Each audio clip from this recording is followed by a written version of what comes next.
Hello student, मैं Anuradha Agrawal from Nirmal Sharde classes. बेटा, मैं आज आपको भाग करना सिखा रही हूँ बिल्कुल जीरो लेवल से। तो यहाँ पर आपको भाग के कुछ नियम देखने। जब भी हमें कोई संख्या, भाग का चिन्ह कैसा होता है, स्टूडेंट के बहुत से पेपर में आता है कि ऐसे ये बना देते हैं, बताओ भाग का चिन्ह ये है ना, और एक भाग का चिन्ह हम ये वाला बनाते हैं। जब हम संख्याओं को इस तरह से लिखते हैं तो ये वाला आपका भाग का चिन्ह है, पर जब हम इस तरह से लिखते हैं संख्याओं को तो आपका भाग का चिन्ह ये वाला है ना। आप चाहे ऐसे लिखो चाहे ऐसे लिखो, बात तो एक ही, आपको भाग करना है। अब आती है बात कि कौन सा नंबर हम अंदर लिखें और कौन सा नंबर हम बाहर लिखें। तो ये 10 है ना बेटा, ये तो हमेशा आगे वाला नंबर हमेशा अंदर जाता है इसके अंदर, और बाहर वाला नंबर यहाँ, पीछे वाला नंबर यहाँ पर बाहर रहता है। ये चीज़ आपको ध्यान रखनी है। तो सबसे पहले आपका यहाँ पर भाजक, अंदर भाज्य, ऊपर भागफल और नीचे शेषफल आता है। इसी को इंग्लिश में डिवाइजर, डिविडेंड, कोशेंट और रिमाइंडर कहते हैं। यहाँ पर देखो, शेषफल रिमाइंडर है तो भाज्य डिविडेंड है, तो भाजक क्या है, डिवाइजर है, भागफल को हम क्या बोलते हैं, कोशेंट बोलते हैं। तो ये तो हुई हमारी बेसिक नॉलेज बेटा। अब हम आते हैं भाग करना, सीखते हैं कि किस तरह से हमें भाग करना सीखना है। तो यहाँ पर देखो, कोई सी भी संख्या आप रेंडमली ले सकते हैं, आपकी मर्जी है आप कौन सी संख्या ले सकते हैं। जैसे हम छोटी संख्याओं से भाग करना सीखते हैं कि हमें 6 में 2 का भाग देना है। तो सबसे पहले आपको नंबर की तुलना करनी होती है। क्या करना होता है, नंबर की तुलना करनी होती है कि 2 बड़ा है या 6 बड़ा है। अंदर की संख्या यदि बड़ी है तो बाहर की संख्या का उसमें भाग चला जाएगा। तो आपको पता है, जैसे ही आपने नंबर देखा तो आपने कहा कि ये तो बहुत आसान है मैम, 2 का पहाड़ा 3 बार बोला और हमने 6 लिख दिया और हमारा 6 में से 6 गया, कुछ भी नहीं बचा। बच्चे यहाँ माइनस का साइन लगाना भूल जाते हैं, ये नहीं भूलना है। आपको अपने उत्तर की जांच करना भी आना चाहिए बेटा कि आपने जो भाग दिया वो सही है कि नहीं। तो जब ये 2 नंबर यहाँ वाला, इसको आपको क्या बोला था मैंने, भाजक, और इसको क्या बोला था, भागफल।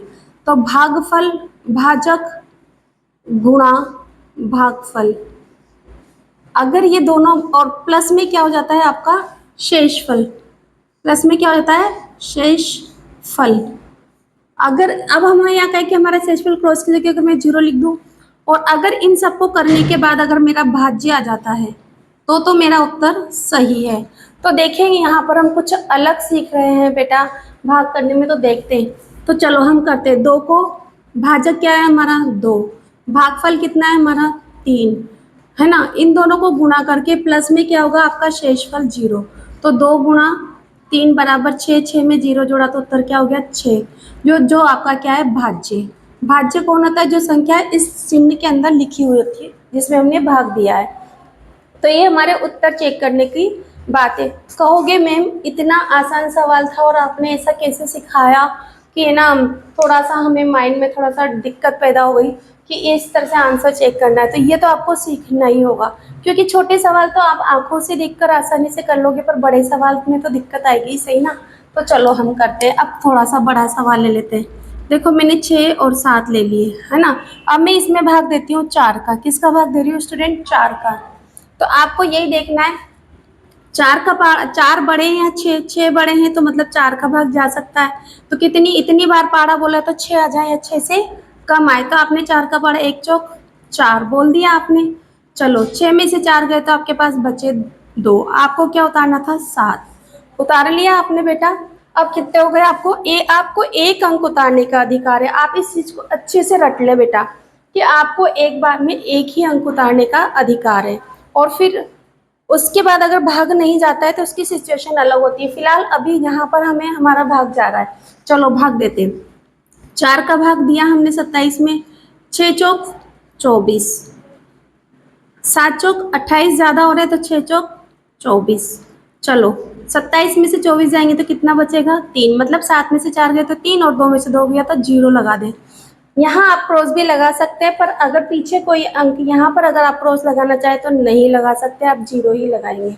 अब देखो आप आगे का लेवल सीख रहे हैं, थोड़ा बड़ा लेवल सीख रहे हैं यहाँ पर। तो आप देखो यहाँ पर अब 3, अब जैसे ही आपका शेषफल बचता है, जैसे ही आपका शेषफल बचा और आगे कोई संख्या नहीं है जिसे हम उतार सकते हैं, तो ऐसी स्थिति में हम आगे अगर भाग को बढ़ाना चाहते हैं तो हमें दशमलव लगाना पड़ेगा। क्या लगाना पड़ेगा, दशमलव।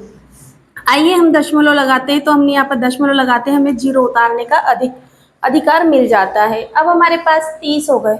अब आप भाग आगे बढ़ा सकते हैं। 4 का भाग दो 30 में, 7 चौक 28, कितने हुए 28। अब आपने 0 में से 8 नहीं घटाए, धाई उधार ली, 10 10 में से 8 गए तो बचे 2, यहाँ पर 2 में से 2 गए तो क्रॉस कर दो कट्टस। अब देखो आपने यहाँ दशमलव लगा रखा है, सवाल आगे जा रहा है तो आप आगे बढ़ा सकते हैं। दशमलव, एक बार दशमलव लगाने के बाद आप कितनी ही जीरो उतार सकते हैं, पर स्टूडेंट ध्यान रखें कि एक बार में एक ही जीरो उतारा जा सकता है। तो अब आपके पास 2 जीरो हो गए, मतलब 1 जीरो हो गया, 20 हो गया, कितनी बार भाग गया, 5 चौक 20, ठीक है। और इस तरह से आपने सवाल कंप्लीट कर लिया। अब आती है बात उत्तर को चेक करने की।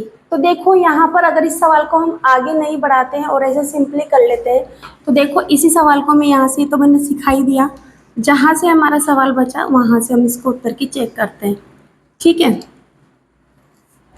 दशमलव लगाना आपने सीखा,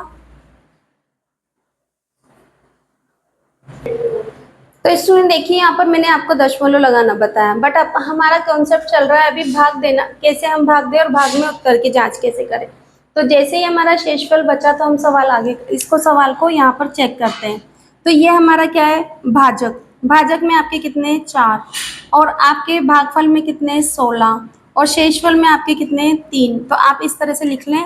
अब 4 को 16, 4 16 64, 64 में आपने 3 जोड़ दिया तो कितना हो गया आपका 67।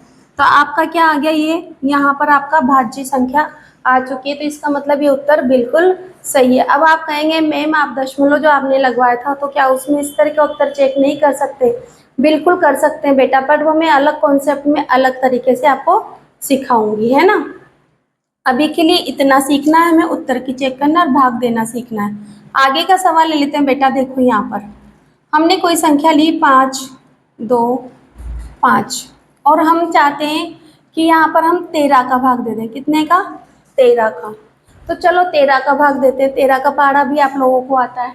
तो चलो यहाँ पर देखो, पहले यहाँ 2 संख्या है तो यहाँ से भी आपको 2 ही संख्या लेनी है, ऐसा नहीं कि आप एक संख्या में भाग दे दोगे।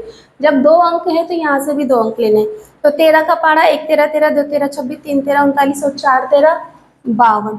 आपने 4 बार भाग दे दिया यहाँ पर 52, ठीक है, आपने यहाँ पर कर दिया। और अब आपने क्या किया, 2 में से 2 गया कट्टस या जीरो लगा सकते हैं, 5 में से 5 गया कट्टस जीरो लगा सकते हैं। आपने उतारा 5। जैसे ही हमने बेटा अंक उतारा 5, तो क्या 5 में भाग जा सकता है 13 का? नहीं जा सकता। जब हमने ऊपर से अंक उतारा और भाग नहीं जा रहा है, ऐसी स्थिति में आपको भाग टूट की बिंदी लगानी ही होगी। ये रूल है तो है बेटा, हर चीज़ के रूल्स तो आपको लर्न करने ही पड़ेंगे। क्या हमारा ये भाग सही है? आइए उत्तर की जांच करते हैं। चलो हमारा भाजक कितना है, 13, हमारा भागफल कितना है 40, और हमारा शेषफल, प्लस में शेषफल जाएगा 5। चलो चेक करो, 4 13 52, और जीरो का जीरो पीछे, यहाँ पर 5 जोड़े, कितना हो गया आपका 520 में 5 जोड़े तो 525, जो कि आपका क्या है, भाज्य आपका आ चुका है। और इस तरह से सवाल भी हमने आसानी से कर लिया। आज की वीडियो में इतना ही। अगली वीडियो में मैं दशमलव लगाना भी आपको सिखाऊंगी। वैसे तो मैंने इसमें शॉर्ट में सिखा ही दिया है और आपको आपके उत्तर की जांच करना भी सिखा दिया। कल थोड़े हम बड़े लेवल के भाग करेंगे, 2 अंक के बड़े बड़े, जिसको कि हम कैसे सॉल्व कर सकते हैं, मैं आपको ये सिखाऊंगी। आप कृपा करके इस तरह से अपने उत्तर की जांच करना सीखें, ताकि जब आप उत्तर की जांच करेंगे तो आपको ऑटोमेटिक पता लग जाएगा कि हमने भाग टूट की बिंदी लगाई नहीं लगाई, जीरो लगाना था हमने नहीं लगाया। आपको अपनी गलतियां स्वयं पता लग जाएंगी। और अगली वीडियो फिर से मैं भाग के ऊपर लाने वाली हूँ, जिसमें हम बड़ी संख्याओं में भाग लेना सीखेंगे। Thank you for watching my channel.